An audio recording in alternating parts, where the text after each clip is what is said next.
tips membeli hartanah. Yang seterusnya adalah pastikan kita faham maksud sebenar as is where is basis. Kalau kita beli rumah second hand kan, rumah subsale, selalu sangat kita nampak klauma pula, minta maaf. Klausa, as is where is basis. Jadi, klausa ni sebenarnya maksudnya apa? Maksudnya kita terima rumah tu seadanya. Jadi, apa tips kalau kita faham tentang klausa as is where is basis ni? Dalam klausa as is where is basis ni sebenarnya ada satu lagi klausa yang diletakkan selalunya di bahagian jadual di belakang untuk mengenai reparation atau renovation yang dipersetujui oleh pemilik.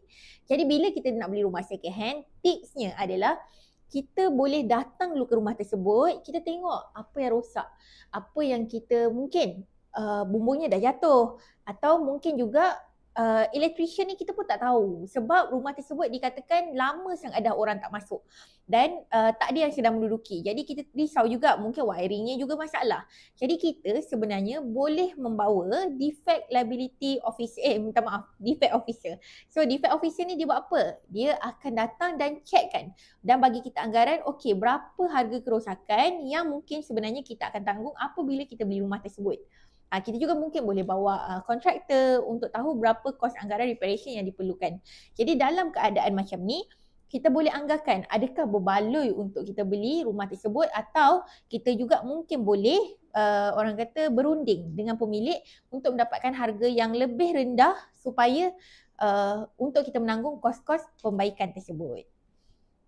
Tetapi jika pemilik tidak bersetuju, maka kita kenalah mengikut klausa as is where is basis atau kita boleh bertindak untuk tidak menandatangani borang booking form ataupun letter offer tersebut. Inilah yang kita kata.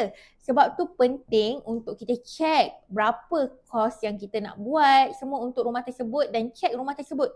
Setuju nak sebelum kita nak sign booking form tersebut, kita kena bersetuju dulu dengan keadaan dan kena bincang dulu, pastikan kedua-dua pihak iaitu penjual, kita sebagai pembeli juga bersetuju dengan keadaan yang dah kita tengok ni. Kalau tiba-tiba tak sepakat, owner kata tak nak repair, kita sendiri pun rasa sangat rugi, jangan sign booking form. Sebab setelah anda sign booking form, ada kemungkinan besar booking anda akan burn begitu sahaja apabila anda rasa tak puas hati. Jadi saya nak cancel.